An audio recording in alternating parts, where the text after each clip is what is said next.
Yo, what's good, everybody? Welcome to episode 27 of DeGodCast, the podcast by DGens for DGens, where absolutely nothing is financial advice. Today is September 13th. It's JB, part of your trio of hosts. As always, we appreciate y'all tuning in, and if you want to support the pod, please like and subscribe on whatever platform you're listening on. Feel free to chuck love over to dgodcast.soul, but most importantly, tell your friends to tune in. This week's episode is brought to you by BarrelDAO. BarrelDAO is an alcohol and beverage incubator launching the next generation of beverage brands with top NFT communities. BarrelDAO is the project behind the DeGods Tequila, the DJ Nape Academy beer, and most recently, the Solana Summer Shandy. BarrelDAO is opening its first tasting room in December at Art Basel, Miami, and permanent locations in New York City, LA, and Miami next year. You can officially join BarrelDAO this December when they mint their NFT collection. 100% of the proceeds from that drop will go into a community treasury, all of which will go towards building a crypto-native global beverage brand. If you want to try BarrelDAO, their most recent drop, the Solana Summer Shandy, is still available on secondary markets.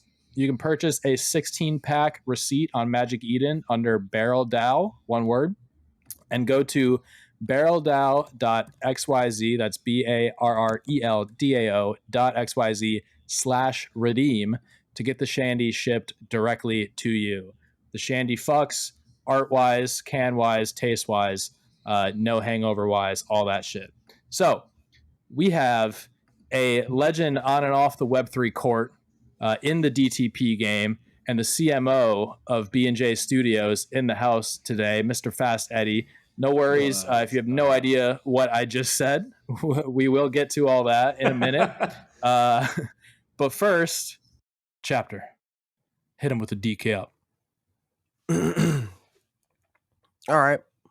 Yo, for the recap, first, last week, the mysterious Dust Labs CEO Kevin DeGodCast pulled up for a standard Twitter press conference to discuss Dust Labs versus D Labs. What did we learn? I got 3 takeaways. 1, Dust Labs is building some cool internal and external software that can help other companies in the NFT space and beyond. 2, D Labs and Dust Labs are 2 separate entities. And 3, legal compliance is a bitch that Kevin has been engaged to for many years. So the trust me bros comes from a place of love and calculation. I respect it. But the streets is still waiting on the biopic starring Christian Bale, because who the fuck is Kevin? Anyway, SalesBot finally showing a pulse after doing a brief bid in the shadow realm, and advocates like myself still pushing to get Finn's sentence commuted. Pardon my Finn, fucking 2 burning coming, roadmap TBA.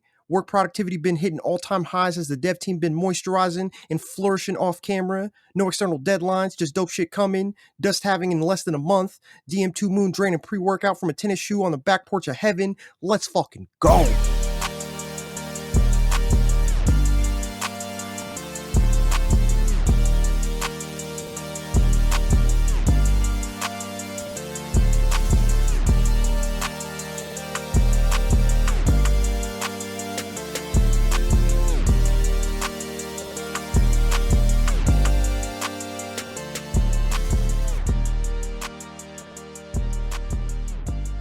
Before we get into the interview, we do have a personal announcement to make.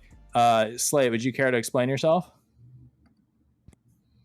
Some of you may have noticed that I was beasting off the Riesling this weekend, causing a scene pretty much everywhere I went. I kind of begin to think I'm Kanye once I get to that level, but I'm talentless, so there's really no excuse to act that way. I think I got banned from the Utes Discord for a little bit, and then I called them pussies for not making it a long enough ban. I think it was Go ahead. Pussy ass bitches or some shit like that. You got put in timeout for a little bit. Yep. You were off the line or what? Let's see. I had a shout out to the homies that were in my DMs asking me if I was okay. I was not. And then let's see. Oh, when I logged back in, I don't know if I got everyone's Divine Council role revoked. I just know I'm not on the Divine Council anymore. And oh no, really? And I don't think Roro is either. But the worst part about the whole situation was a tweet I got from Soul Sorcerer that said, "Not a good look, man. that just hit me in my feels. It was kind of like when your dad says he's disappointed in you. Not mad, just disappointed. Not the guy you want to be disappointed in you. So just wanted to apologize to everyone, and working on it. So was it dark, or was it dark liquor, or what's up, bro? What's the alpha? I'm gonna guess it was a little bit of everything. Yeah, it was all the things. So everything above word. Yeah, You like that? Just every now and then you gotta let loose. Have a good weekend with the boys. Just got out of hand. Whoever your small friend on Twitter is, the Michael Jackson to your Kanye, or however that tweet went. I forget. That was an interesting one. Yeah, I guess you're gonna have to earn back that divine counsel role. That's kind of funny. But cool. Hey, it happens. The best of us. I think I know a lot of people didn't care, but I probably lost a little bit of social capital with like mod teams and stuff like that, because I was just causing problems for them. Yeah. I'll tell you from personal experience, if you're going to be fucking in one on the weekend, just like set the phone down and just do it all IRL, man. God, that's the only Twitter spaces that I ever regret, right? It's like the ones that are just like at 3 in the morning, and you just get texts like, yo, in the morning. It's like, no. Yeah. The only tweets I've ever deleted when I was hammered, like it never turns out well. Yeah, no. So, all right. It is what it is. We appreciate that. The fact that people were like DMing me like, is Slade all right? I'm like, I mean, no, but like, yeah, like he'll be fine. He's just fucking having himself a time. So, all right, good shit, good Shout times. out to fun. Hell yeah. So, like I said, we got Media Giraffes, aka Fast Eddie, in the house. Eddie, how's it going, brother? Magical. I'm in California. Magical. Just got back from New York yesterday morning. I was there for a day and a half. And I'm going to Texas tomorrow. So if you call me on a good day, I'm home. It worked out. It's like our Let's go. Rescheduling. So I'm glad to be here. You guys are the best. Perfect. Busy man. Yeah, you are up to a whole gang of Web3 shit, it seems like. But before we talk about Fast Eddie, let's talk about Past Eddie. Because I have seen some fire-ass pictures of you with celebrities from Past Eddie. I'm stoned, so it took me a second. But I'm like, hey. I was hoping that would land well. It landed. It just took a second. It had to go through the bong. You know yes, what I mean? Sir. I feel that for sure. Yeah, no, I've seen some fucking wild pictures of you, bro, with celebrities from all walks of life in the Nippies group chat. You yourself have alluded to having quite an interesting past, so I mean, hit us with a little like life story, some fun shit before we get into all the crypto bullshit. Yeah, I can get us there. I can definitely get us to the Web3. It'll just take a little bit. I guess time, baby. We'll start with the skateboard. Probably that's like the base of my existence and like who I am. You know what I mean today. So, I went to I grew up in like a little suburb outside of Philadelphia, like lower middle class, not rich, not poor, not great, just shopped at Marshall's on like a good day, like any other suburban family. And I didn't really get along with kids that were like my age, but I got along with the kids that were like 3 years older than me that skated, so I just was normal skate rat. Like we just went, like it was illegal to skateboard where I was from. It was called Springfield, Pennsylvania. It's outside of Philadelphia. Like you could actually like get a ticket for skateboarding, and they would like take your skateboard sometimes. The cops were just bullies. There's nothing to do there. You know what I mean? It's just like, I think the population of the town was like 20,000 people. Classes were like, in my grade school, like 30 kids in a class, 60 kids in a grade, like 2 classes in a grade. But like as kids, like, the kids were getting older, getting better at skating, and I'm like about to get into high school. And I had a camera because my grandma had this like little Polaroid camera, and I just loved it. So like I take it with me. She'd give me like 1 roll of film a month. So I would be like real fucking picky, like of what I would take a picture of. So I would like walk around, little Eddie, like tiny, you know what I mean? Still in the Catholic grade school, just like going down to Ocean City, Jersey, surfing and being at the beach in the summer where my mom's from. I had just walk around like this all the time. And like, only 8 times a month, I'd be able to push that button and pop out a picture. So I was like really picky about it. So as my friends got better at skating, they started to get fucked up. Like these kids would be like breaking their fucking wrists as soon as the guy started to try and skate handrails. You know what I mean? It started doing flip tricks. For sure. Like flip tricks down steps. You know what I mean? It's like ankles started getting rolled, and like you know, I was a little softy. Like, I don't want to break my shit. You know what I mean? I was just like, I was Yeah. like, no, like, and I did use like half of those pictures on these skateboarders at that point. I was still doing this for years with the camera. And so I started to take pretty good pics of them. And the one kid that was like killer at skating, my neighbor, he had a video camera. I guess his dad like got it at a yard sale. You put a full size VHS tape in there, like Yeah. you know, Yeah. Oh, yeah. fucking the things that you put in a Oh, yeah, like one of the VCR. old school shits. Yeah. Yeah, not a small one, like a full fucking VCR VHS tape. Sits on your shoulder like this. It has a zoom button Yeah. right here. You know what I mean? Yeah. Got the little eyepiece. You know, so I started filming these guys doing tricks, and I'm like, bro, this fucking sucks. It's like tricks take 20 tries, and you know, by the time you're watching Yeah. the tape, you got to watch him fuck up 20 times before you watch the land. So I kind of started like recording, taking a fucking second, letting a dude catch his breath, rewinding over the mess up. So that way, like the last trick he landed at the bank, then we would go over to like the 7-Eleven. And when he would do his trick there, it would be the Yeah. tricks landed in order. So I'm like, yo, we can watch this together. We don't know how to edit. Like, that's Hollywood Yeah. shit. Like, there's no computers. I'm 33. So this was like 2003. I was probably like 8th grade at this time. You know what I mean? Like, about to be in Yeah. high school, like maybe just in high school. So like this is before YouTube, before you could, you know, put content on the internet. Like AOL was just there. Like people are on AIM. They got their sidekicks.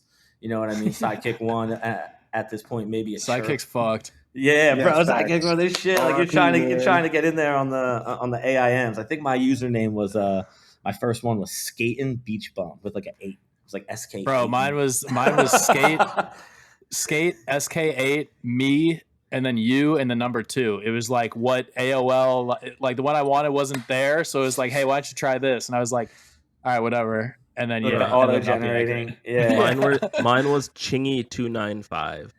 Stop it. You got Swear to Chingy. God. Let's fucking Damn, go. I don't even remember, bro. That was a long ass fucking time ago. You guys got some good ass memories, bro. That's what I'm saying, right? So like, I was making these videos and there was nothing on the internet. I just put them in order. We don't know how to edit. And then what I did was we played a tape in the VCR. I would set up Yeah. the camera on top of like some books or skateboards, film the TV, and then fade up the music on like a stereo with a CD playing, right? Yeah. So like I actually recorded the screen and I made fucking edits. So like I actually like made montages manually. I never read a film book. Like I didn't have anyone to ask. I'm in Springfield. My dad's an accountant. My mom's like teaching gym class. Like I'm doing my thing. You know what I mean? And like I hang out with all the potheads at this point. The skaters are all bad. I'm sitting here playing around with playing around with like stacking VCRs and shit. So like that actually worked to my advantage because like by the time I was like freshman, sophomore in high school, like the kids were seniors. So like I wasn't with the cool kids that were my age, like that were good at sports. And like, you know what I mean? I was hanging out with the older stoner skater dudes and I was their filmer. And so like when Christmas came, I was like, yo, all I need is this converter. And I remember there were the 3 cables that came out of the video camera, the yellow, the red, and the white, the RCA cables. Yep. So I got this thing. It was called like a Dazzle video converter from Best Buy. And it was impossible to figure out. And I like plugged it into like my dad's laptop that he was doing accounting on. He was going to fucking kill me. And like by the end of a couple months or weeks, however long it took, I eventually got these videos that I was editing on my VCR into the computer. Yeah. Not Wow. to edit any further, just to put on the internet because people were talking Yeah. on forums. So like I was meeting with skateboard filmers, like we would talk on AOL, but if you didn't know their username, you couldn't just find people, and the chat Right. rooms were scammy. So we were on forums. Like there was a skateboard filming forum, and I would go on this forum, and there was people like Atiba, like when he was a kid, and like these OGs in there, like some of the best Yeah. videographers ever, like Ryan G from Philly, like Bam's dude, like all these people were in there. So I got in there and I started uploading my clips with this video converter. And that's when I'm like, dude, like this is like still 5 years before YouTube. You know what I mean? And like I'm Yeah. talking to kids in California, like making dope content, you know? And I'm skating at the skate park every weekend, taking the train to Philly, skating at Love Park with Josh Kalis and Stevie Williams. And before you know it, I have a Sony VX1000, a big fisheye lens, a Sony Vaio Yeah. computer, and I'm fucking putting content up. Like, you know, the internet's getting faster. Things are like Vimeo wasn't out yet, but video hosting, like, you know, started to pop up. And when Vimeo came, it was like a fucking over. It's like directors came up everywhere. It's still before the 5D came, because when that came, it was like, you know, What's the 5D? Canon 5D. It's this camera. Oh yeah. Okay. Where you can put a photo lens, which is essentially what a movie camera is, a 35 millimeter movie camera that has a real optical lens on it, and to capture that digitally and put it right on the internet with like no hassle, no expensive equipment is really what made the YouTube boom happen. But so anyway, I started filming and I was good at it. So like I filmed Josh Kalis doing a few tricks in Philadelphia. He was this old skater for DC. Stevie Williams, he's still around. And I got credit in like the DC video when I was like 14 or 15. And it was like, Yeah, that's I got like $60 check like 6 months later. I was like, I'm fucking rich. Like, you know what I mean? I was like, it's fucking on. Like I'm a pro filmer. Like, you know what I mean? And it really, it was just, it was fun. So I'm hanging at the skate park all the time, FDR, underneath the highway in Philadelphia. It's like I-95, right by all the stadiums. Like you get all the crazy Eagles fans tailgating and shit, all the Phillies fans throwing beers at each other. And like, you know, we're just there skating, spray painting the wall and spray painting the wall, skating, smoking weed, minding our business, mixing cement, making the park bigger. And Bam Margera would always pull up because he just like loved the skate park. And he was like the hero. He was like, this is before Jackass. He was like the best skater on Toy Machine. He was young. Yeah. He would fly around the skate park, like, woo, like actually like fucking fly. And we were like, what is this dude? And, you know, one day his filmer wasn't there and they asked me to get a clip for him. And I'm like, yep, like shaking, like, you know. So I dropped in next to him and I filmed because I could skate the park. Like, that's my shit. I can still skate bowls like a champion. So, like, you know, I'm floating around this park with Bam. I got this clip and he loved it. And then, like, me and him got tied to the hip at that moment. And this is like, I'm getting my way through high school here. And I started traveling with Bam. And at this, you know, I started traveling with Bam, making his montages. YouTube came out, and YouTube loved my videos because I was so good at making them because I started with a fucking VCR, you know. So, like, YouTube emailed me, like, the first day that YouTube came out. I pumped out this video with this jiu-jitsu fighter. I was just making montages from people I met with Bam. I'm like, yo, I'm like this dude who's walking around a backpack. I got a laptop, a camera, and now the 5D's here, and I'm fucking cruising around. I left Philly. I checked out Spain, jumped around with all the Jackass guys, helped them behind the scenes for Jackass. Yeah, that's sick. But then I met this jiu-jitsu dude, and YouTube comes out, and I made this jiu-jitsu dude a video in Miami. He gave me like $5,000, and I'm like, oh fuck! I'm now really rich. So I made this guy a video, and that was like right when YouTube came out. I got like 100,000 views, and that was like a big fucking deal. And I didn't care about YouTube. I'm like, what the fuck's YouTube? Like, you know what I mean? Like Vimeo is way better. All the directors use Vimeo, you know. But YouTube was cool, and they were nice to me, and I was nice back. And all the videos I made, they just gave me love on. Like they're all on the internet still. Damn. Yeah, and FDR that was really is fun. Yeah, FDR in one of the Tony Hawk games, right? Yeah, Tony Hawk 2 is the cement park underneath the highway. Yeah, just like bowls for days, basically. Mm-hmm. That's fucking sick. I built a bunch of that shit with my bare hands. Yeah, that's wild. There was like 40 of us. Shit. There's 40. Like there's, you know, I was just one of the kids. That park had been there. I was young, but I jumped in early before there were bowls. It was just like 2 ramps and a wall. Jesus. So yeah, skateboarding is like a huge part of my heart, my soul. It's brought me everything, you know, connecting to Bam and traveling the world, making montages, being in skate videos, going on skate tours. Met this jiu-jitsu dude, and he was getting paid like 10 bands a year to be a talent fee, to be in these instructional jiu-jitsu videos, teach people how to fight and like choke each other and shit. Sure. Yeah. And the guy was taking the VHS videos and selling them for like, he was making $500,000. He was crushing.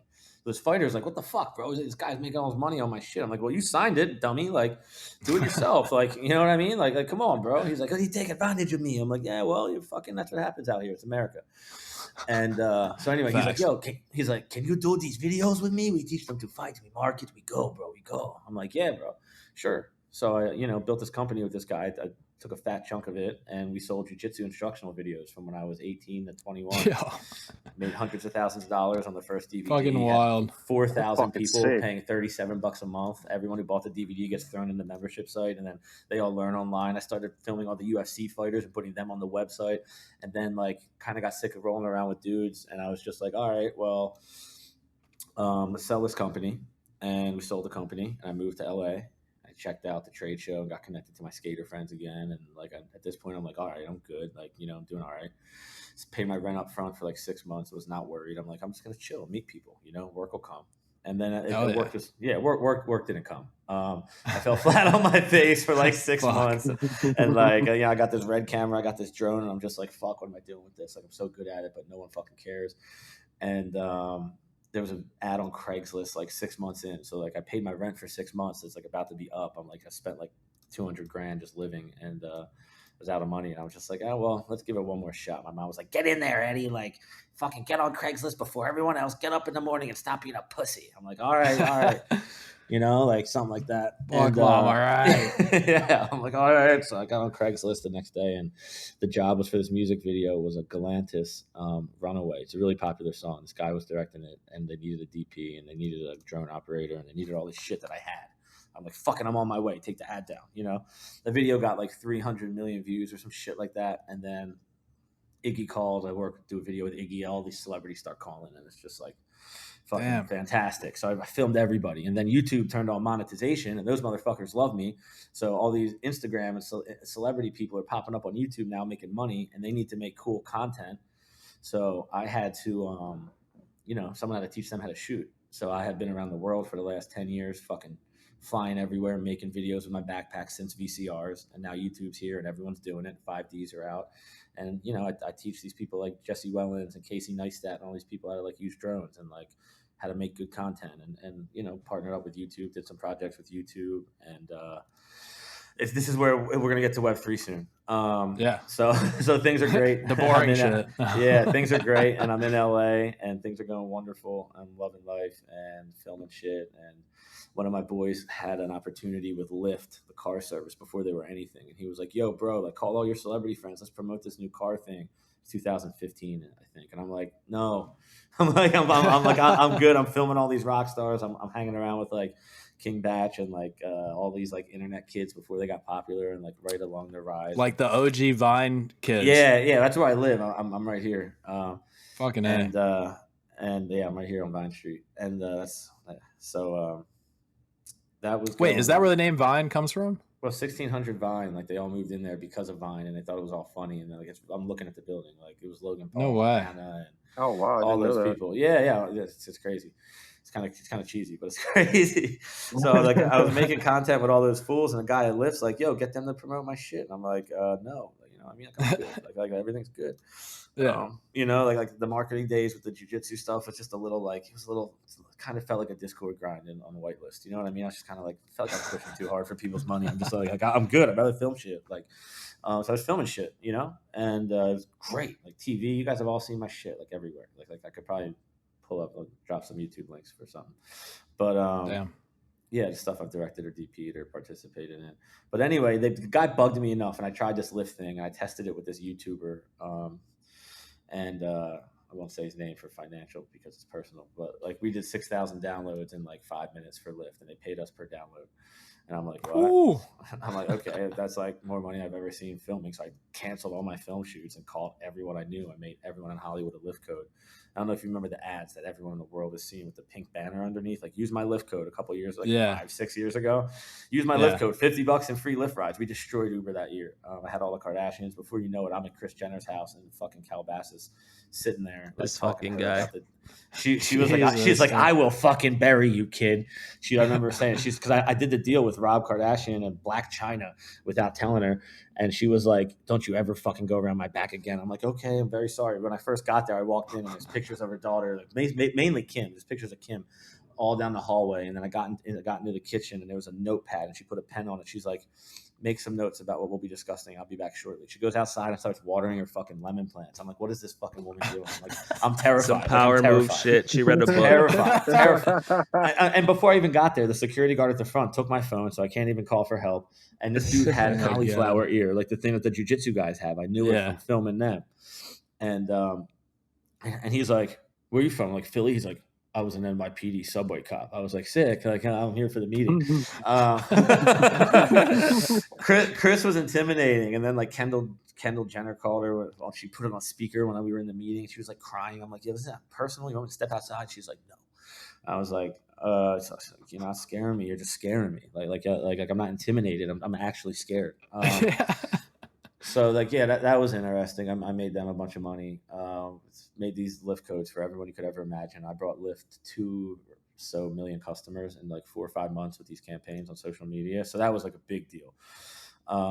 Really big deal. That's wild. Like, you know what I mean? Like people knew about that shit. So then like before you know it, I did it for Postmates and I helped out with Netflix, YouTube Red, and like, all types of fun marketing shit. And, bro, it sounds like, obviously you're talented as fuck, but it sounds like a lot of your opportunity comes from just being like, yeah, fuck it, I'll do that. Like, you know what I mean? through all this, like, you know, I mentioned traveling around with BAM and stuff. Like, I went to a shitty college. Like, you know, there's a lot of personal shit I left out. We can go back into that. I was just telling you I got to Web3. You know, I bought Bitcoin mining with some of that Lyft money, or I was mining a couple tokens. I think it was like There you go. ETH and some other things. I love the monthly checks with this guy that I was in an office with. He told me all about it. And I bought Bitcoin when it was like $2,000 or something like that. And that was pretty early. You know, it wasn't super early, but it was early. And and I loved it. And I was like, cool. And then like Ethereum came out, then like ICOs all happened, and I watched all these NFTs happen, and then I bought a Mutant Ape. I started working for a DeFi launchpad and launched all these fucking tokens in the last 2 years, and they went great. Honestly, like it was cool. Where are all those tokens now? Pretty much most of them are at 0. Yeah. No, some of them. No, I'm just kidding. I'm just, you know, it was a service company. People that were launching their tokens, we came in and helped them with their smart contracts and gotcha. and like making the entities the right way. We were just like Magic Eden's a launchpad. We were a launchpad for DeFi tokens. You know. Okay. So that was like a thing. It's a whole category of business, and that was great. Oh yeah, so I'm with them. I had like some money from all my crypto shit. I'm like, yeah, I'm gonna buy like some Mutant Apes right before that ape token comes out, because like I just launched tokens. I know how they go, and I'm like, that thing will pump. So I bought these Mutant Apes, and then like I was gonna sell them like 10 minutes before the token came out. I thought I was so smart, but apparently everyone else had the same idea, so the price didn't go anywhere. Yeah. And I was just like, I'm fucked. So I'm like, fuck it, all in. Like fuck it, claim the tokens. And then I watched them go down to like 14 ETH. I paid like 30 ETH for these things. I was freaking.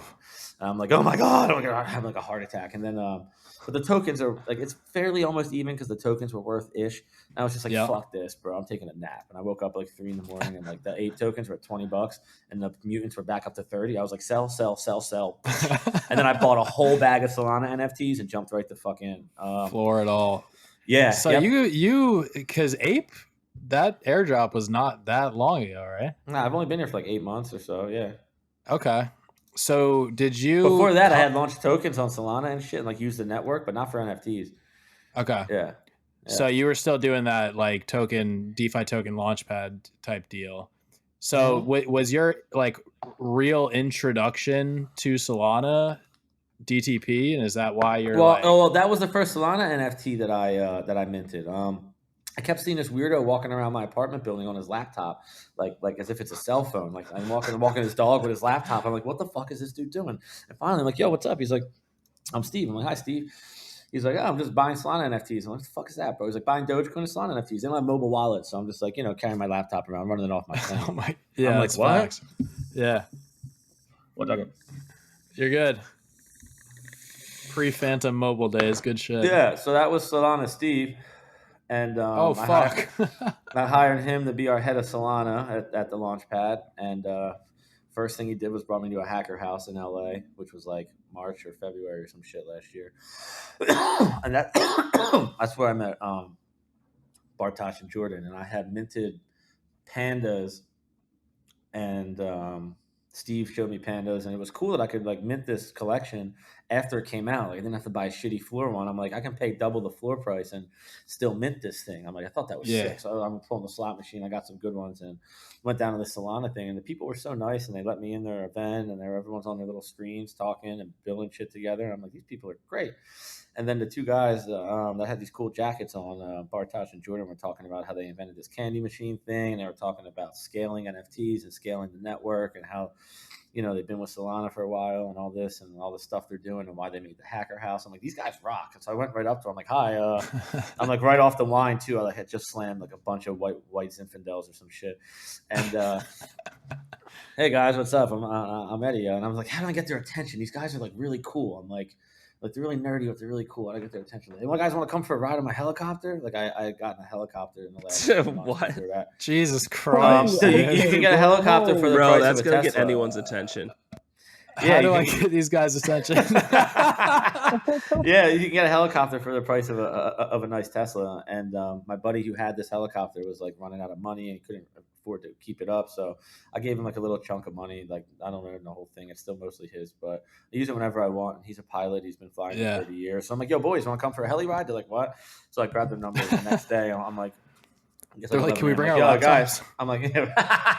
I'm like, yo, we're going on the heli, and they're like, okay, we'll pick you up. I'm like, you really have a heli? I'm like, yeah, bro. So we went. I took them around LA. We flew by the Hollywood sign and over to the buildings and all that. And I was just like, hey, listen, like our launchpad wants to build some shit on Solana. Like, what do I do? Can you like help me find a dev? They're like, yeah, you'll probably have to spend like at least $250,000. Or you can come to Chicago to Solana Labs office. We'll help you build it. Just got to get your hands dirty. I'm like, let's go, dude. So Fuck yeah.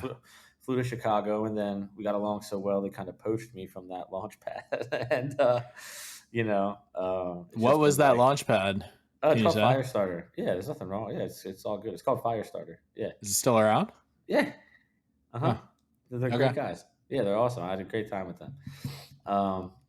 It was just crazy the way that it happened, and like we just got along so well. I started going to all the hacker houses and participating, and like me and Steve came up with like this merch idea to like make Pandas merch not boring, and we did the whole dumpster mint with the NFC chips and all that stuff. And he was like, "Yeah, go fucking for it." He's like, "Wing it, take over." And then like within a month of me and Steve like jumping in there, Pandas went from like 2 sold to 10 like real quick. We were just like, "Whoa!" Like maybe they like us. So we just kept we stuck in there, and then these guys told us where they're at and what their vision is, and they told us about Cupcake, and we're like, that's fucking rad. And then they're like, yo, we're just gonna make our own studio. And we're like, dude, they're like, and then it told us about Raindrop. They're like, oh, we're gonna make our own studio. And I'm like, well, like I want to be involved. So I was actually the CEO of Raindrop for like a month. It was unannounced. And as I saw them building Cupcake, and I was so involved with Pandas and Cupcake that like I'm like, dude, like I need to be involved with all of it. I'm like, how can we do this? Yeah, like, I don't know. You tell me. I'm like, maybe I can just be CMO of like your studio company, and then interim I'll be CMO of everything as the company's build. Like so, until we hire, like I'll hire a CMO at Cupcake soon. Yeah, like, I'm hired. Word. I'll replace myself, and then we'll move on to Lollipop. Which I haven't even talked about yet. Let's rewind just a little bit, because I know we're gonna have some listeners who have no idea what the fuck we're talking about at this point. Yeah, go ahead. And some My bad. co-hosts. I've been ripping. So thank you. And some co-hosts. Yeah. All right. So your time frame of joining DTP is a few months after it's been around a while. It sounds like. Yeah. Pandas have not been at 2 Sol for a hot minute, and I minted, but I floored the Panda. I minted. I think mint was like 0.1. Yeah. I got a naked one, and I floored it for 6.9. So that was like my first 69x ever, and I was like, I'm a fucking genius. And then by the time I bought Pandas again, was months later, and I think they were back around that price. But for a long time, like there was just no, like, I don't think anyone knew what Pandas were, apart from just like an extension of the Degeniverse of DAA. Mono being the artist, obviously, same like family. Yeah, so, a lot of people didn't realize it's a separate company. It's completely. Yeah. I didn't even know that Pitt was Jordan. Jordan being Jordan Prince from Metaplex, inventor of the candy machine, like you mentioned, played an integral role, I think, in getting like the DeGod's mint off the ground and shit like that. So Jordan Prince, OG Solana figure. Had no idea he was Pitt until I heard Frank mention it on an interview, I want to say like 4 or 5 months ago. But how, like, you'll probably have to cut that out of this one, even though most people know. It's like we don't even, Really? Yeah. Well, I don't care, but it's pretty out there. I think it's Google. I mean, it's I was gonna say, especially like B&J now, like he's the J, right? Yeah, he's still like no, he's never came out and said it though. You know what I mean? Yeah. Okay. So unconfirmed. So word. Yeah. I can't. Allegedly. Yeah, allegedly. Allegedly. But I mean, blew up his spot, bro. So snitch. Hey, I blame Frank, bro. Frank's the one that fucking blew it up. No, listen, first, come on, it is what it is, right? Like, I'm just not going to be the one to say it, and honestly, like, hey, that's just alpha for the 1,500, a couple thousand people that listen to the show, because I had no idea, like I said, until I heard Frank say it, and then I was like, oh fuck, I need more pandas.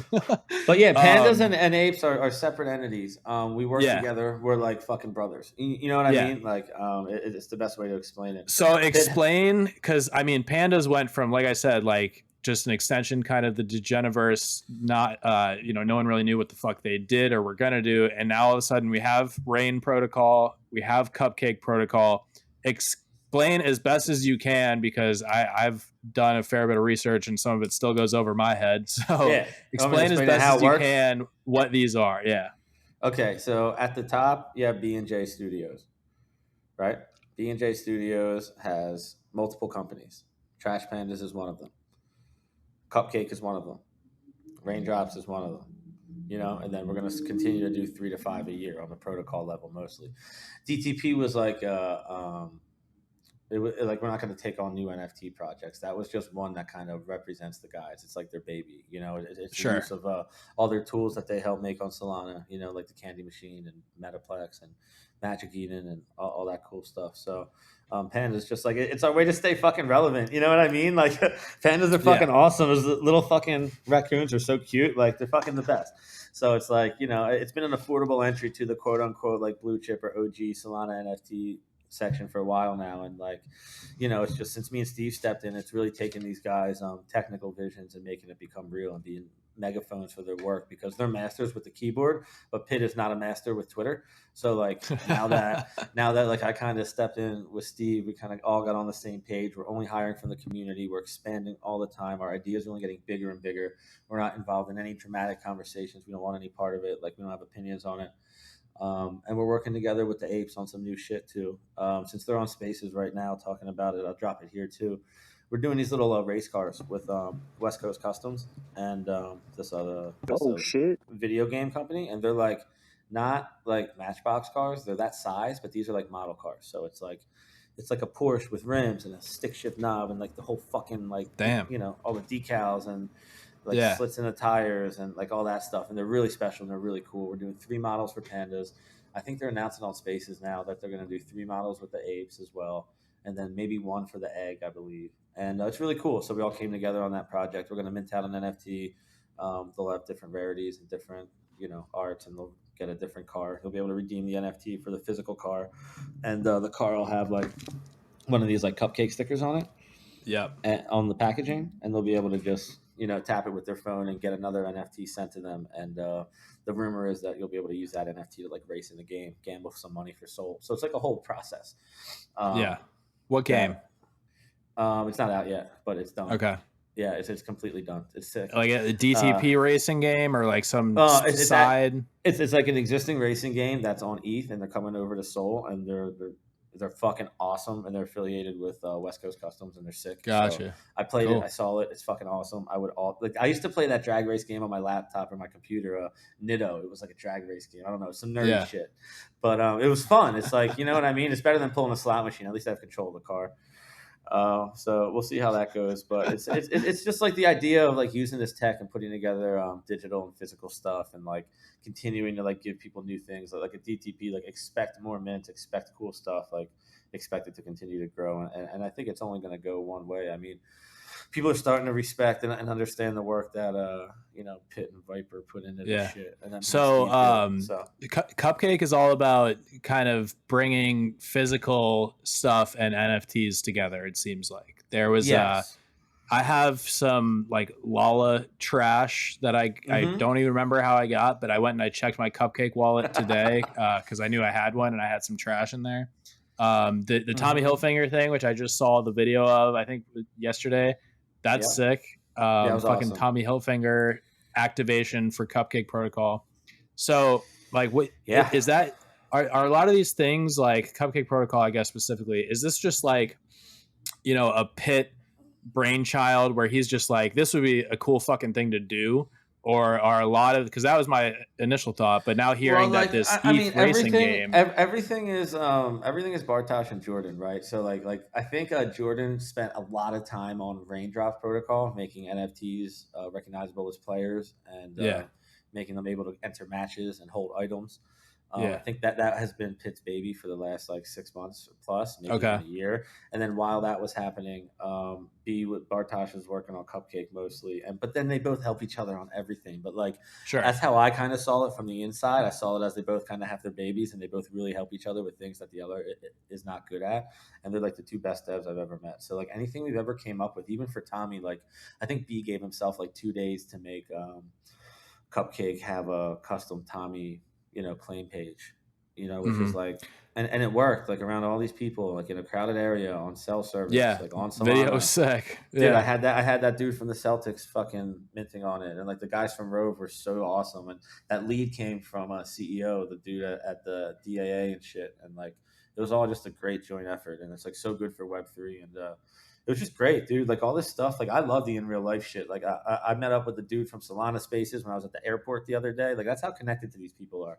I'm like, yo, what are you up to? He's like, heading to Newark. I'm like, no shit, me too. What time you land? He's like 8. I'm like, I land at 7:58. I'm like, fuck yeah, let's grab a coffee. We talk. You know what I mean? And then Yeah, like sure. grab the cab and met up with my friends who. All right, so you know, it's just like it's the best.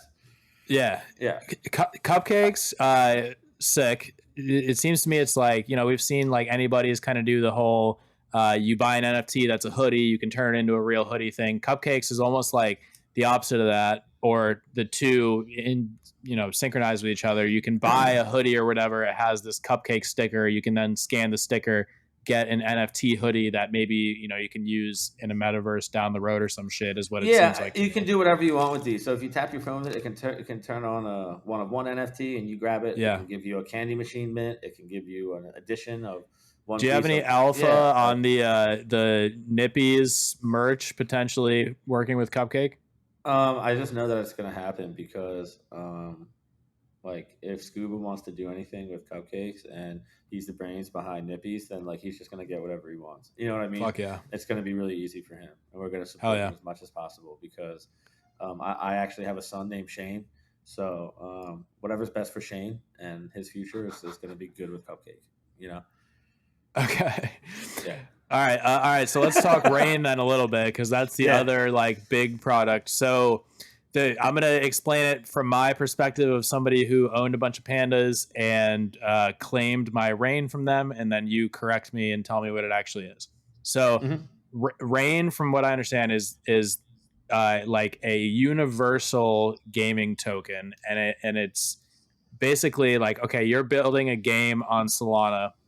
You want the capability to, you know, swap traits on your characters or whatever with NFTs that people own. You're going to need our technology, and you're going to have to integrate our Rain token into your game versus like. So yes, you're going to need our technology, but no, you're not going to need Rain. So like with Raindrop's protocol, if you adopt it to whatever you're doing, you can bring in your own token and just use it on Rain, or you can, you know, apply for a grant, and that's why the pandas exist in that DAO. So like you can be like, hey, I want to D Shoey's Raindrops, give me like 100 million tokens so we can go govern this game or this idea or this whatever you're making.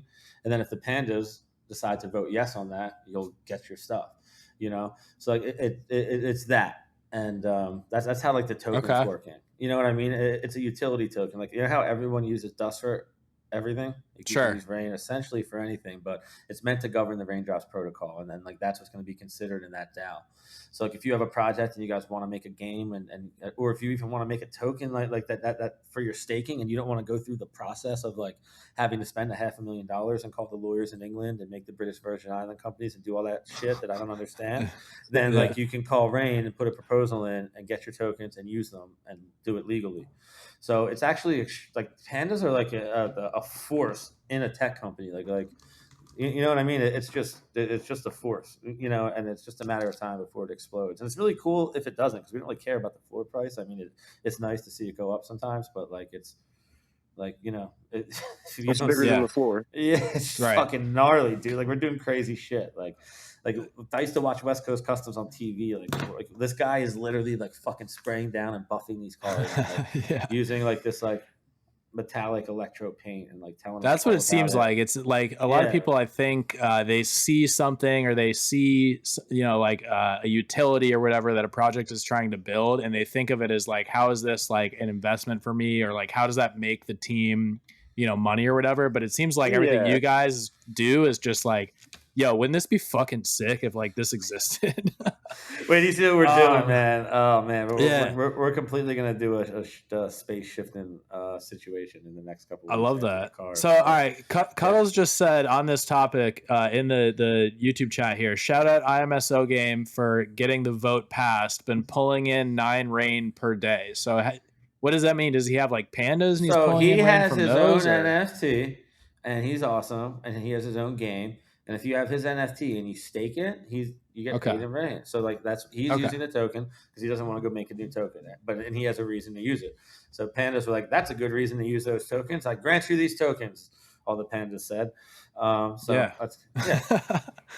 Okay, so I may have a use case for this. I created D-Shoeies, created a staking platform, and have these shoe NFTs that you can stake for dust.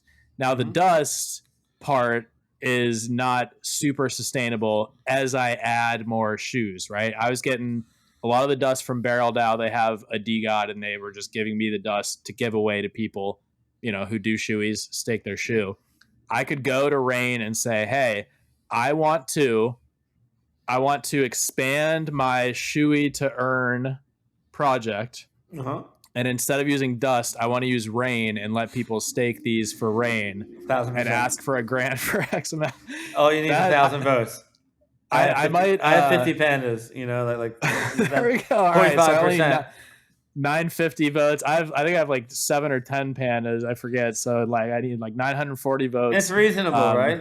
It's reasonable, and it's real. Like DAOs don't fucking work.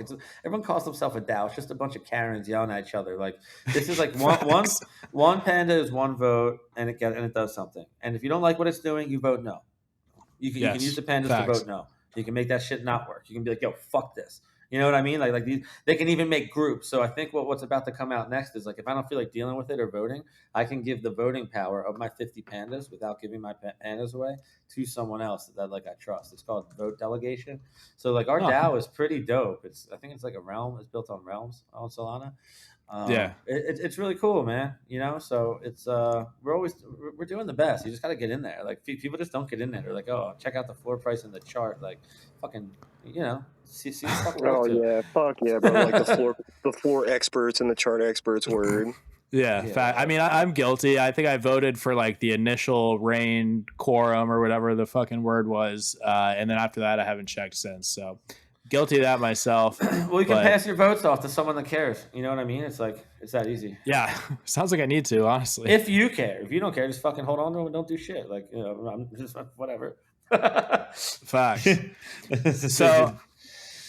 So now, I mean, when Rain first came out, you could claim X amount per panda or whatever. And that was kind of like, there was like kind of a pump up to that Rain claim period. There's still probably some pandas out there that can claim Rain, but is the main reason to hold a panda now the ability to vote on these different Rain allocations or whatever? Well, and to participate in all these other mints we're doing, like these race cars and the thing we're doing after that, and for the last one that got passed, I think you can go claim like 50 Rain a panda or some amount of Rain per panda from Chris's thing, just if you have a panda.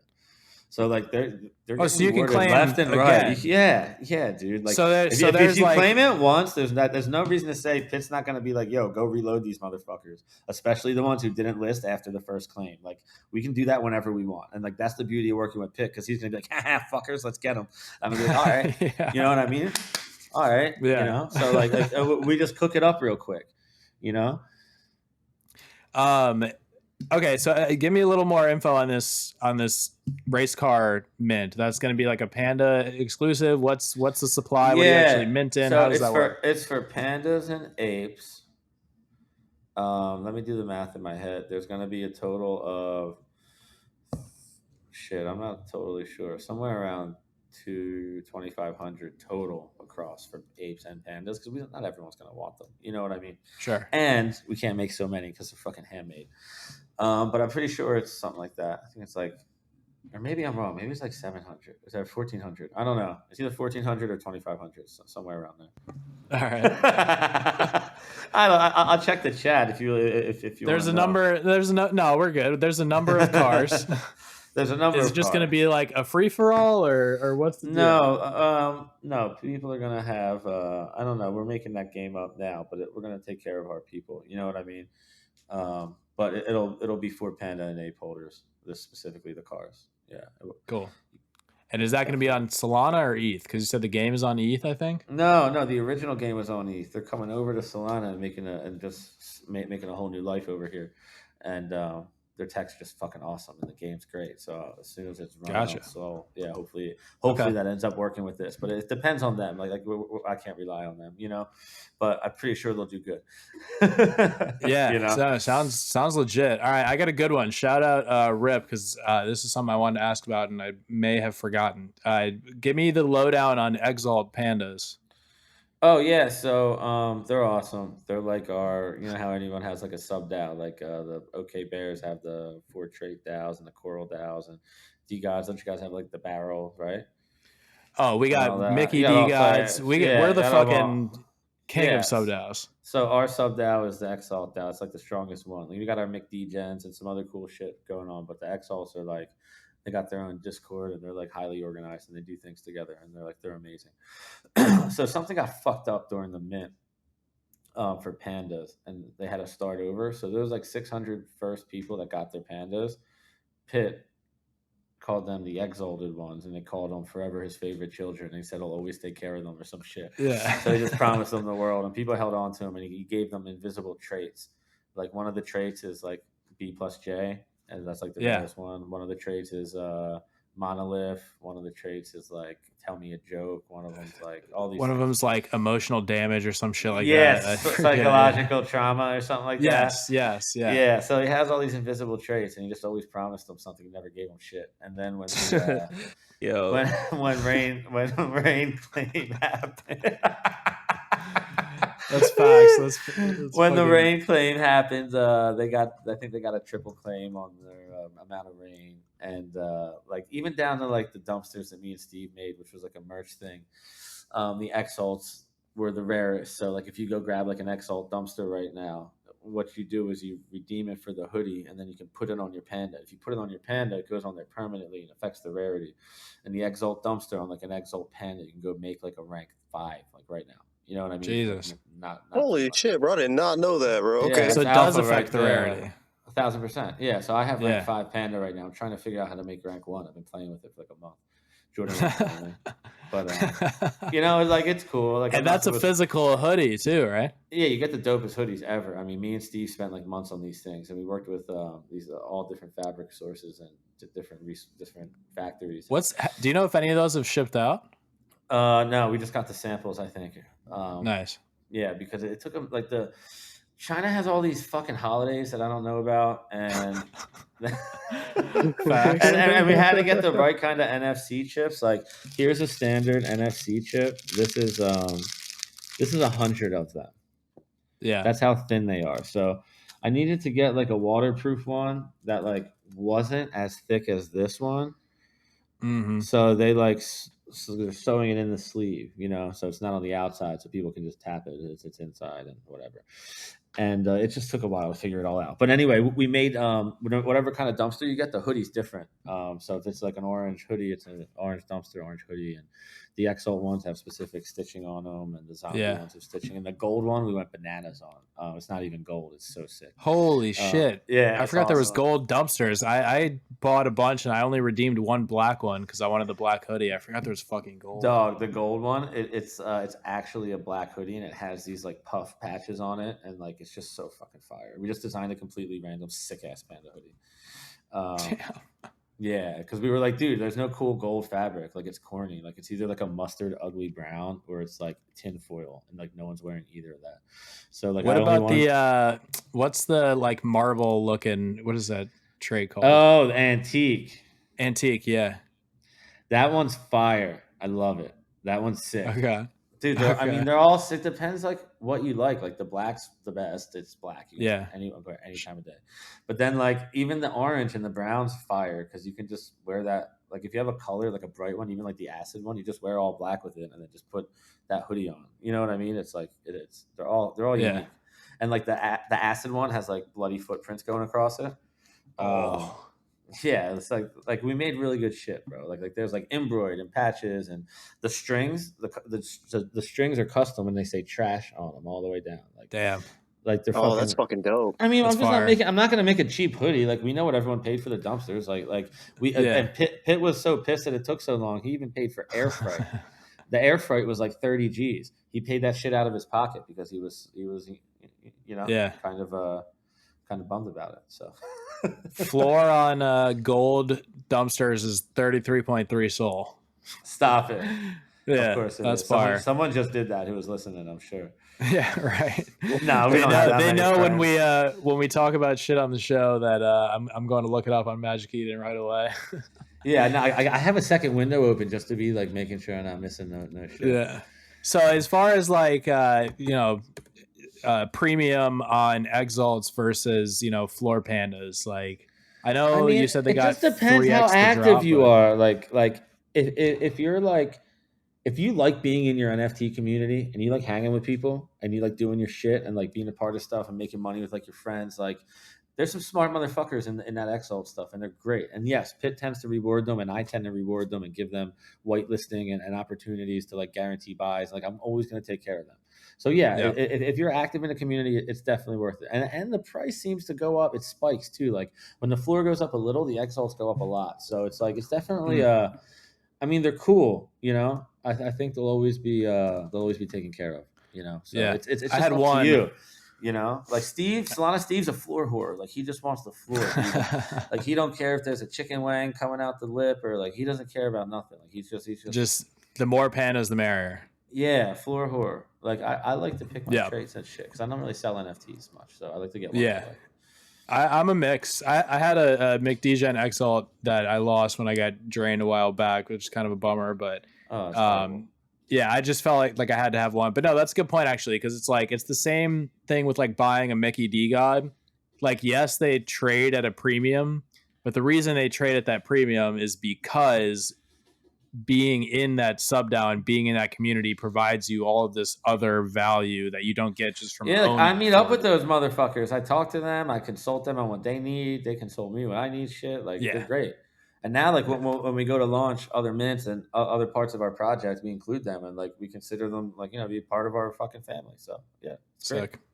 Yeah, it's cool. Is Pitt as wild as he likes to fucking act on Twitter? No, but like. Inside, he is. He's a maniac, psycho, but he's also like a sweetheart. Like he's like one of the nicest people ever. Yeah. But like he's one of those people also like you don't just walk up to and like hey how are you, like I get to know him, but he's like fucking great. Like that dude has my back. I'm so like my job. I am so comfortable with my position and my job. Like you know what I mean. Like there's a 0% chance that I have to worry. You know what I mean? Like first time in my life, like I'm actually fucking, and I don't mean like financially secure. Even I just mean like consistency. You know what I mean? Yeah. Like this dude ain't going nowhere. He appreciates my work like a lot. I appreciate his. We work together well.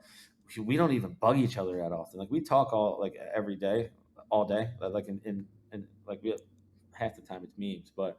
Like for the most part, it's like, hey, go do this. And we're like, all right, see you in 3 months. Like, how many devs? He's like, you can have 3 devs, and he'll come in and chat and tell the devs what's up and tell them who's God for the project, and then we just go do it. And, nice. He told us when he first hired us, he's like, you either give you enough rope to either hang yourself or build a ladder or some shit.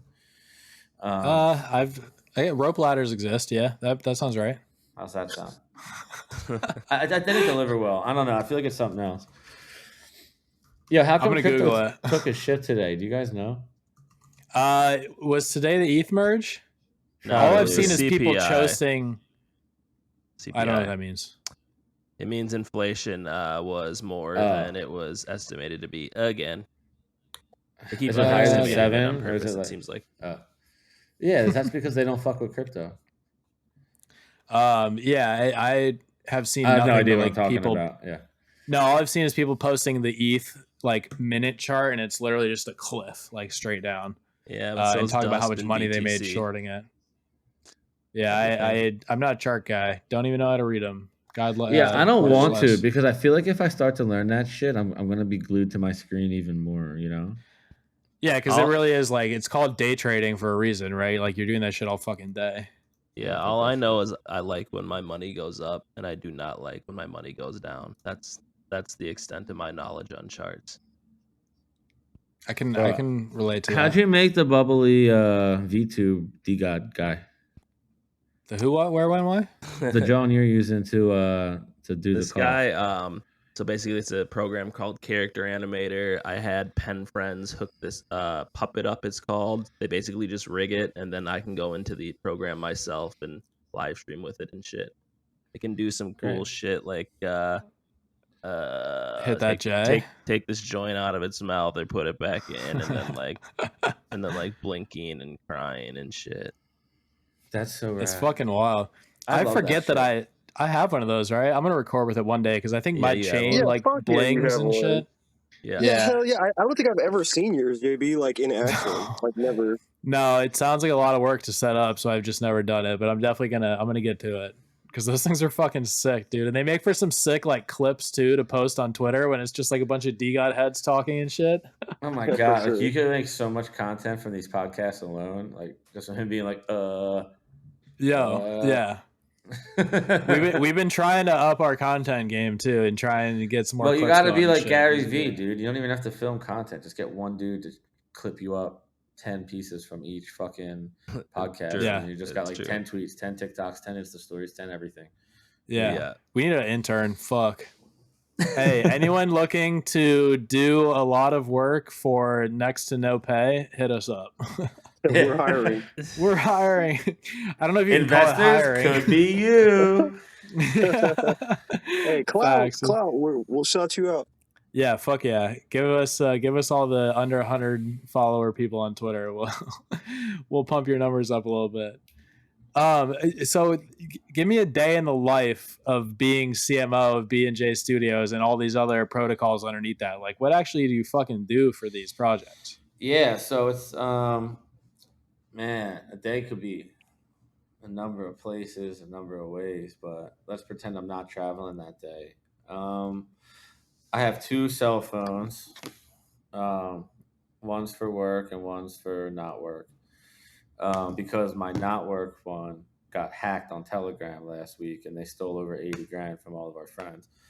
Yeah, I remember that. Oh, That was yeah, I was gonna say I heard about that. Yeah, so I had to get a secure new joint. Oh, it's 333. Isn't that a DeGod's thing? Make a wish. I'm making a bong. There we go. Look at this fucking rig, bro. Is it like, what is this electric dab rig that you have? It's an e-dabber. You just put some shit up there, and then you hit the button twice, and when it vibrates, And you it just just- hit it.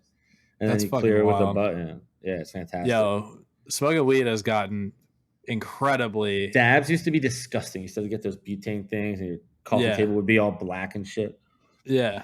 Got like This this thing tactile literally- feedback and shit. It like vibrates like Yo, ding. it vibrates, let you know it's ready. That's crazy, bro. Like preheating the oven for you. That's It's fantastic. fucking nuts.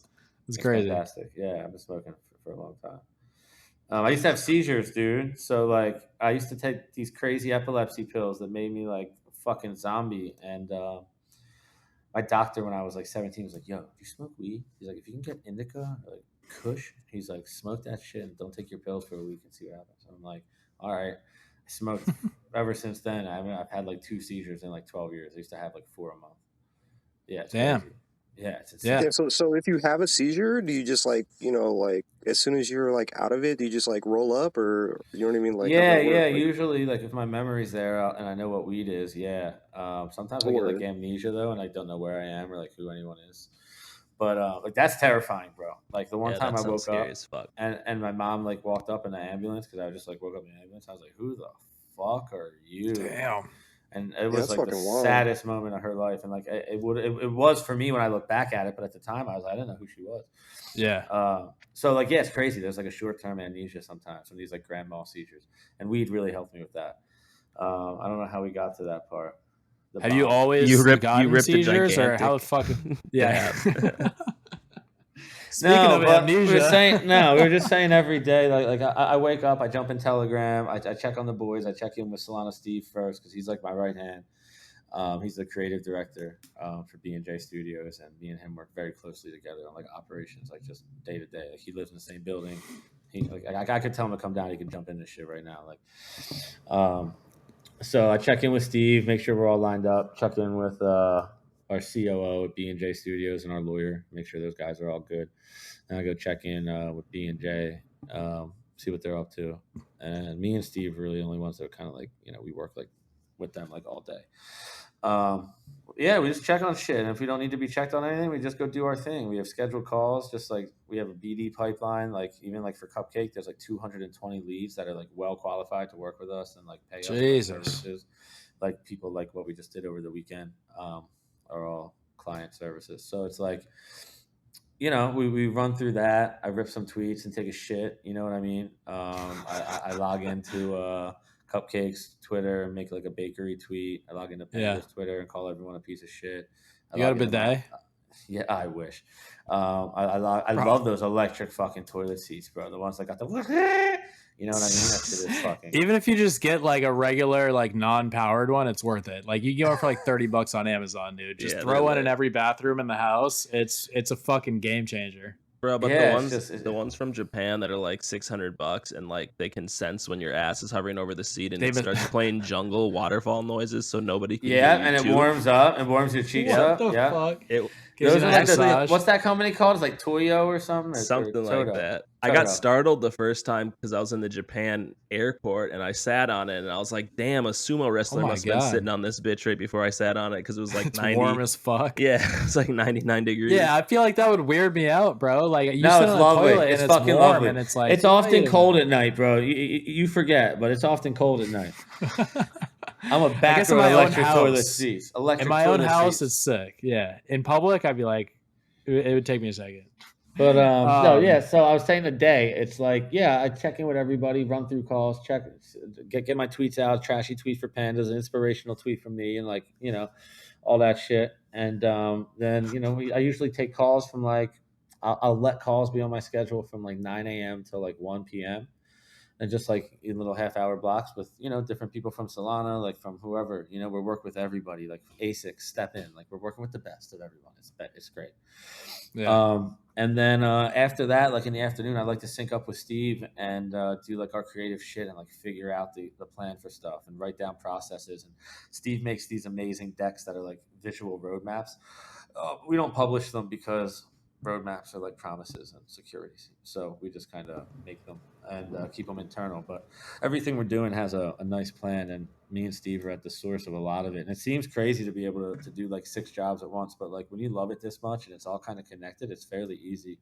And we just kind of chop it up and we use our calendars and we're just big boys about it, and then travel like, I feel like I need a star like galaxy map of the shit that you're working on, like, and all the connections and what the fuck is going on. Because I need one of the string like murder mystery maps. Yeah, that's basically like that. Yeah, and it's like, and I'm not spread too thin or like trying to be a jack of all trades. It's like it all comes under B&J Studios. It's all protocol level shit plus Pandas, and like, like think about it. Like if Solana Spaces and step-in calls, like there's a million things that are possible to do. And it's like, it's very easy to make a shoe claimable, like there's so many different ways. Like if someone wants to, get their project off the ground and do something with Pandas, actually we don't really collab with people, but there's lanes for everything. And like the things that we're doing with Raindrop, like are going to be compatible with every project. They already are. And people are going to start using them. So it all connects. And I'm going to replace myself in all those companies. You're going to see 3 new companies like it, that I'll be talking about as soon as these get sorted off. And I'll always be there for them as like a rep, but and as a person to guide them in the things I'm an expert at. But we'll continue to make new protocols, new ideas, new things that eventually get the goal of getting 1 billion people to use this shit, Yeah. So, I mean, you just raised 10 mil, right? B&J did. Yeah. I'm assuming that's around. Yeah. Can love seeing that. I'm assuming that's to expand on some of these separate entities, those teams. Yeah, it's to give us a 2-year runway along that plan.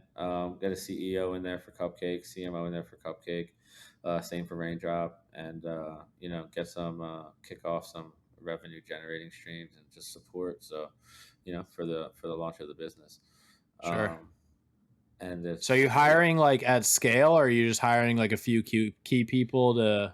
We're cautious. We're not one of those people like the worst thing you can do if you get infused with income is go spend it immediately, right? It's like, how long can we make this last, and how can we use it strategically? Because I'd rather have one fucking Genghis Khan than like 10 little fucking fairies. You know what I mean? So Yeah.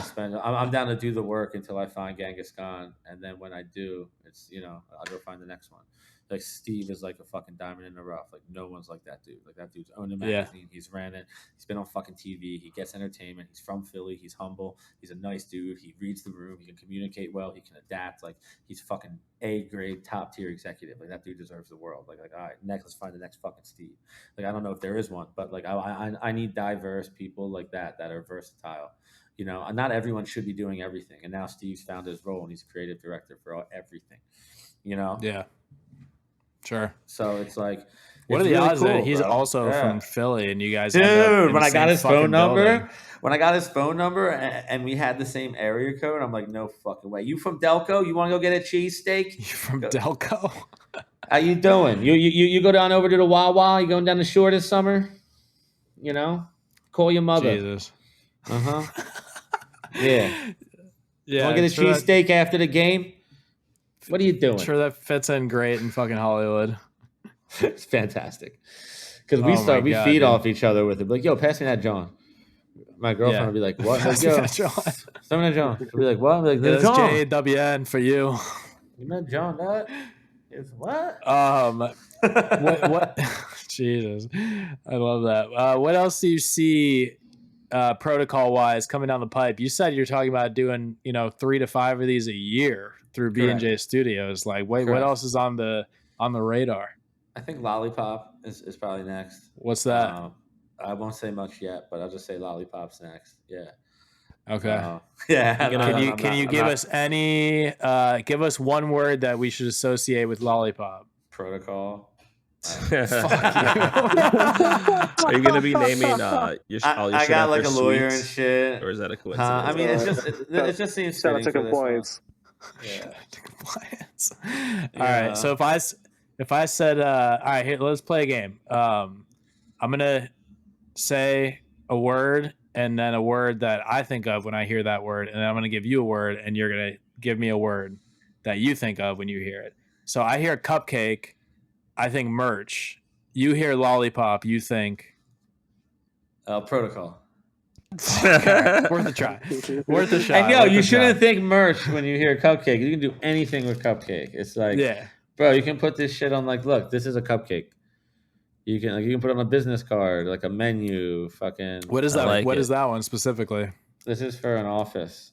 The office in Australia. I guess it's how they get it. It's just like their membership card.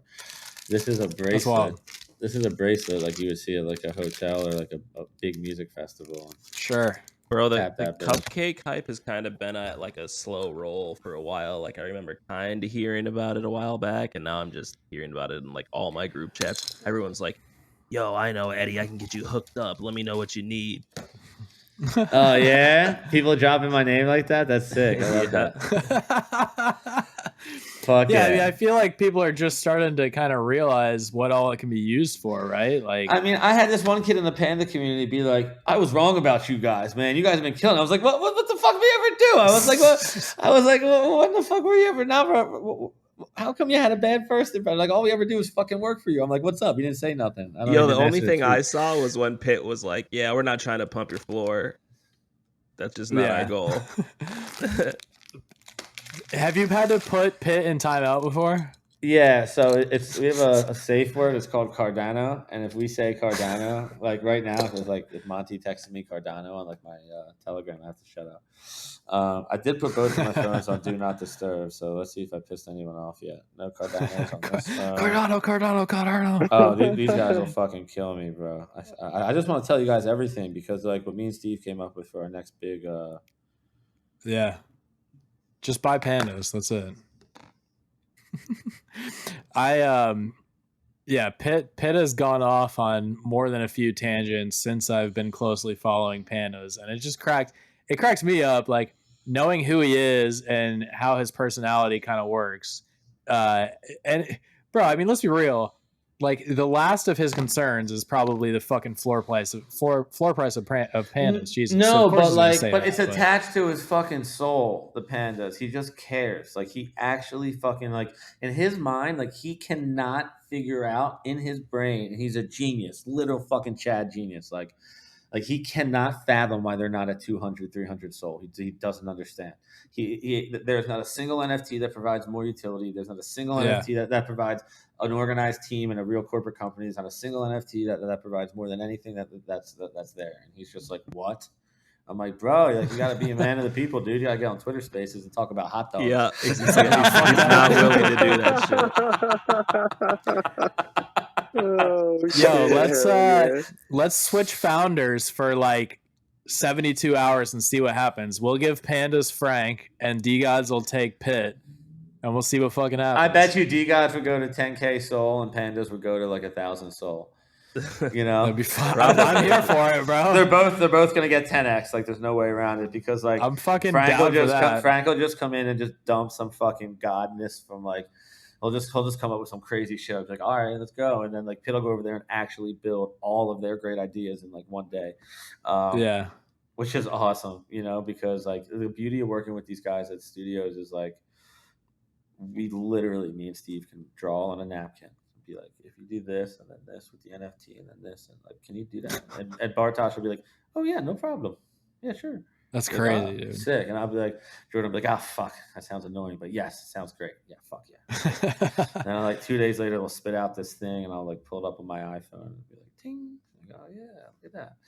So yeah, like they designed a custom landing page for Tommy.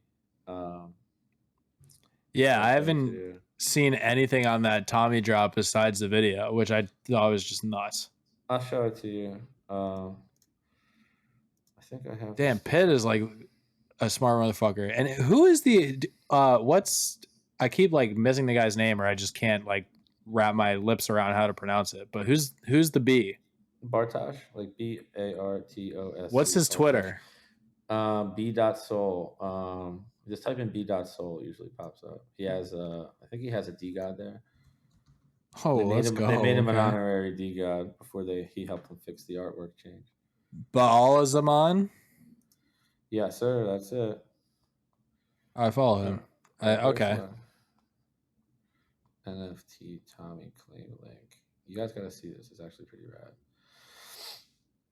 So that was cool. That was great. Fashion Week. That was like a big like A-list thing, you know. Oh, I found it. Watch, guys. So when people tap the sticker, this is what happens. See how quick that fucking loaded? And customized the screen. There's Tommy Hilfiger holding a little Polaroid camera. Hold up. Damn. Where'd you tap the sticker from? I had the link. Okay. Because I made it, but secret sticker link. Yeah, when you tap the I don't know if it'll let me claim again. So what is the purpose of like this Tommy NFT? Is this just like a cool thing to add to an event, like as a collectible from being there? Yeah, it's just to prove that you were there, and it's Tommy's first NFT, and it's at the fashion show. He hasn't had a fashion show in 3 years because of COVID, and yeah, we can do whatever we want with it later. You can use it to gate things. You can use it for sales. You can use it for VIP access to any of his other events if you want. You can just fucking go sell it.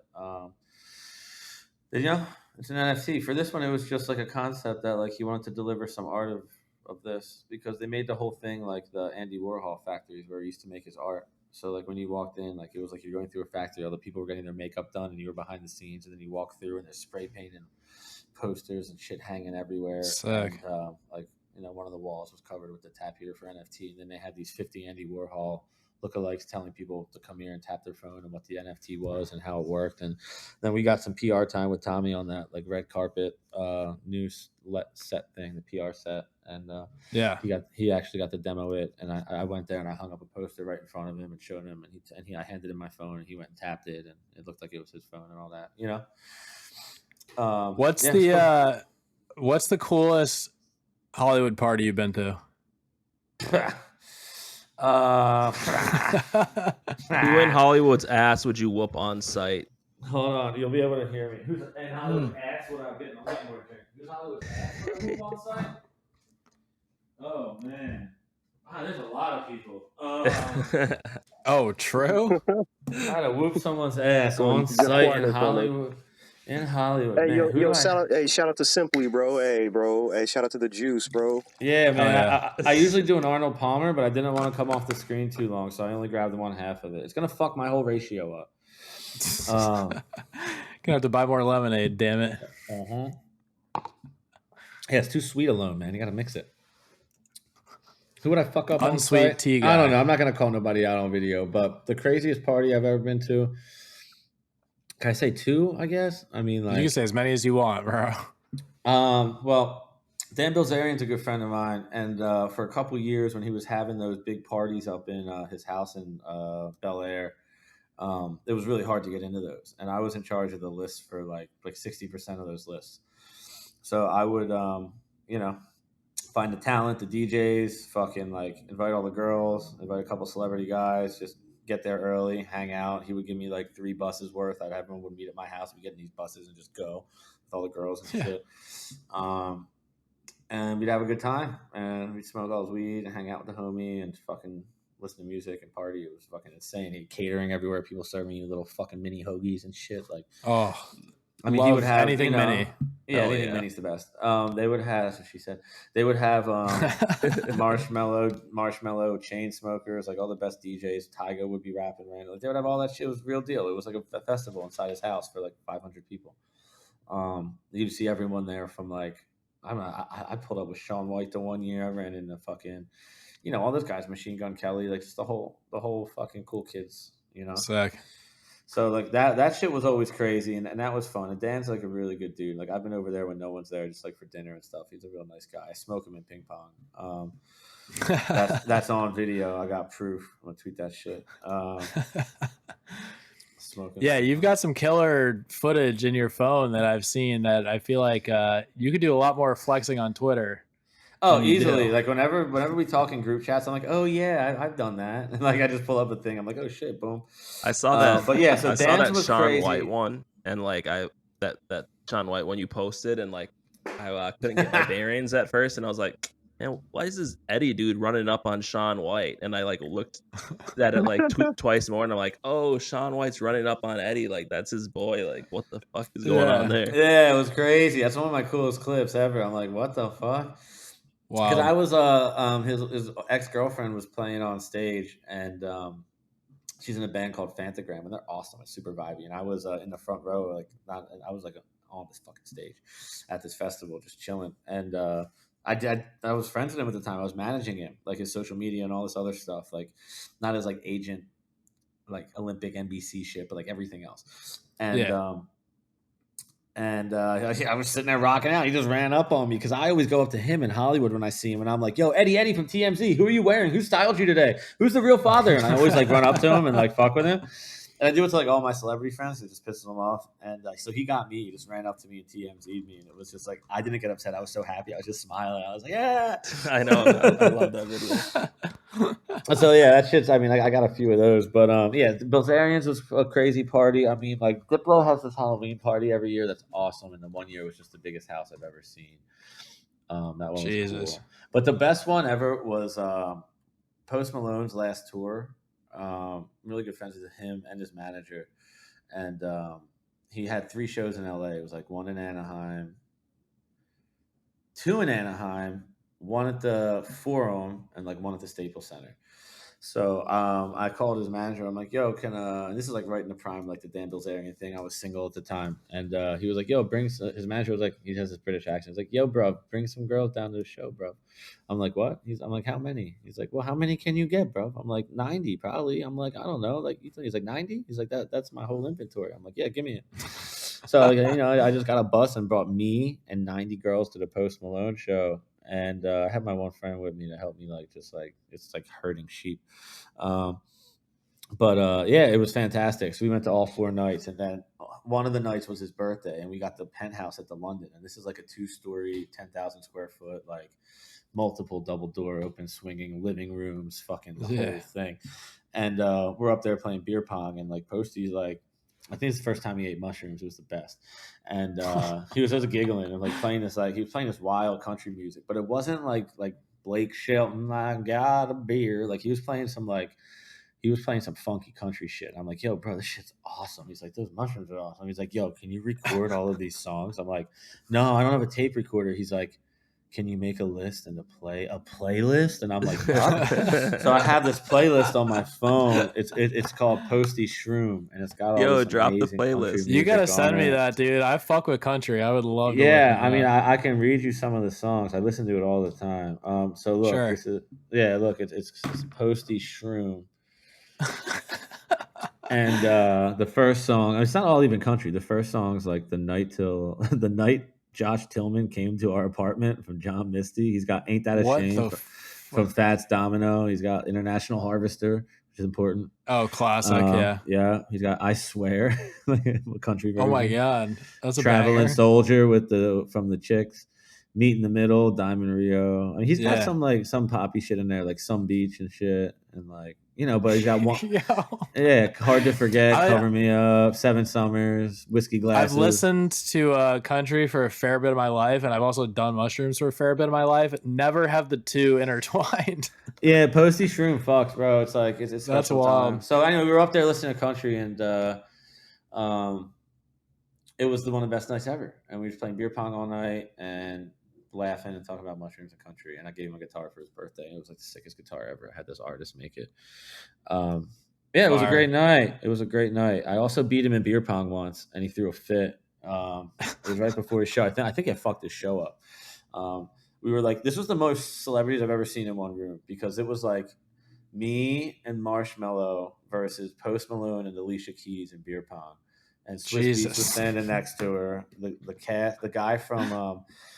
guy from the fucking Office was there. It was the most random fucking crew. You wouldn't believe it. And I was Which guy from The Office?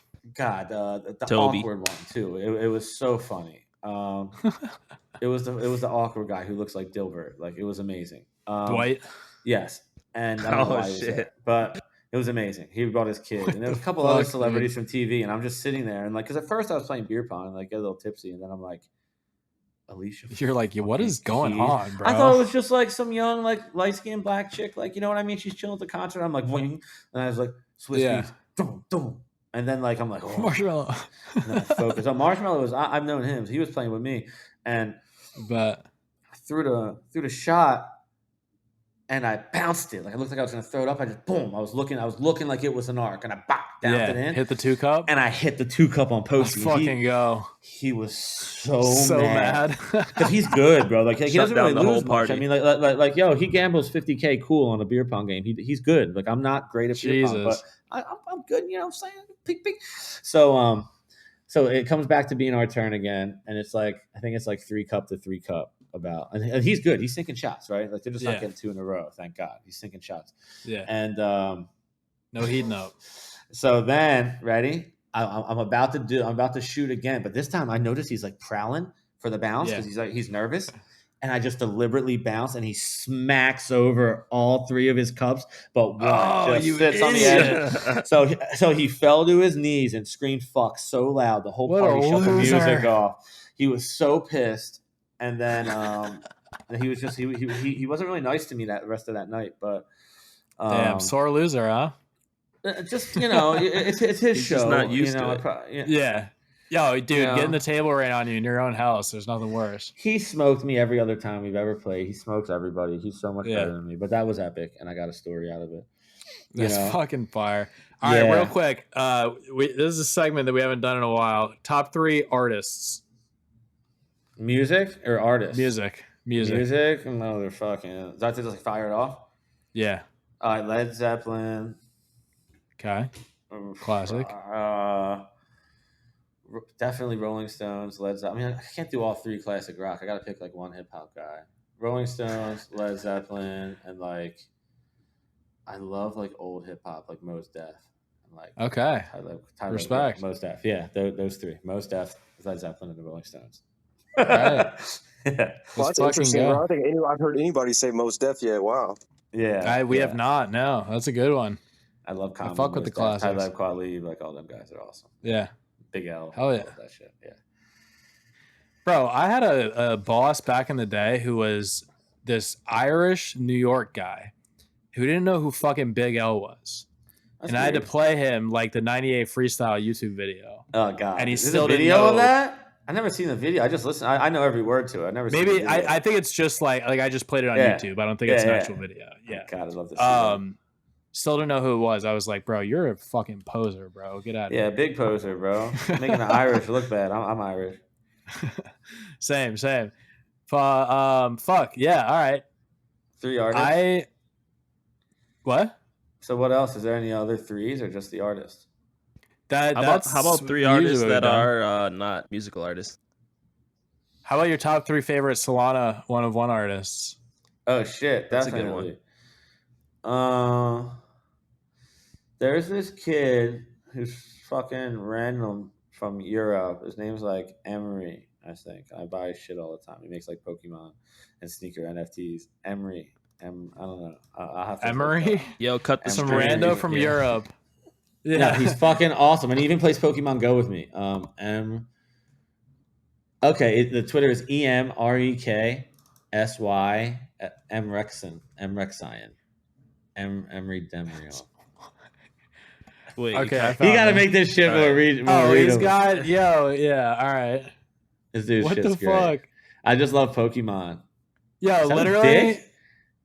No, that's a fucking. I don't know what the name of that Pokemon is, but yeah, it looks like a dick kind of. the Caterpie. He's bro. followed by 10 people. They're all damn chapter quick, bro. It's an axolotl, bro. I think it's what it's called. What is Oh, it? we're looking at different dicks then. Oh, he's from Turkey. But anyway, for some reason, he's my favorite. And then obviously, Scuba and yeah. Oh wait, Scuba. that is a dick.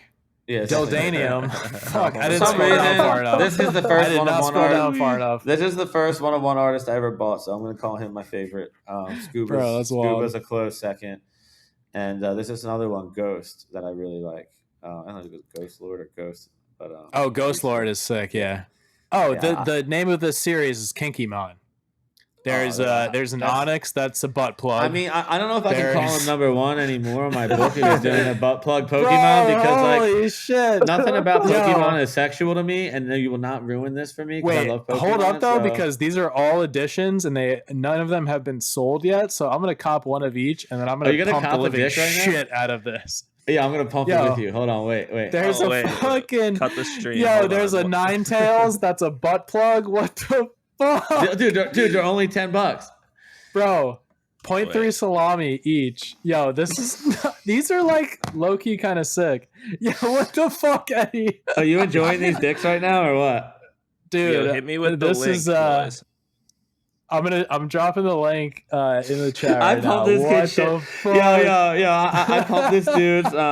I pumped this dude's bags one day when I was on Spaces because I'm like, bro, these are like Pokemon. Like I love Pokemon. I Yo, play Pokemon I'm dropping Go, this in the Nippy chat. This is like Oh wow, yeah, I'm on This this. Which one are you screams dropping Nippy though? chat. Are you dropping in Dildanium? I'm dropping the whole fucking series. Are you dropping Dildanium, man? Yo, we're gonna sell this out right now, dude. Oh man, dude, you didn't even give me a heads up before you do it. Hey, we only I got don't 6 think people it'll, on the stream. We're all good, boys. We still. All right, good. I'm We're scared. fucking good. Holy Don't take shit. my dicks. Yo, this will not be on the this actually will be on the podcast that we release. Actually, fuck it. Yo, wait. What? Kinky How do you Mon on find this exchange shit? Oh, art. it's Kinky Mon. Yeah, Kinky Mon. Oh, Bro. I'm going for It says the. not. Oh my god, the fleshlight, the Azumarill fleshlight. the butt plug Onyx. I'm buying getting butt the plug Onyx. I'm getting the Onyx. butt plug Yo, Onyx. this shit is insane. What the fuck, bro? Butt plug Onyx is oh the my way. god. Butt plug Onyx. Damn, holy fuck, bro. They literally like random Eddie's favorite one of one artists. Yo, and you know what's funny, boys? Like, I had no idea that he had some kinky pokey dicks on there, and like, I was kind of bearish for like a This is second, wild, bro.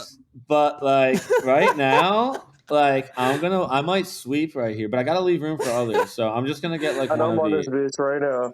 Yo, what the fuck? Yo, Dildanium though, Dildanium's kind of the dopest. Oh, they're Dildanium gone. Oh fucks. no, they're good. Okay, good, God, thank God. Whew. That would have been insane. Holy shit, bro. Dude, what Dildanium. I a just day.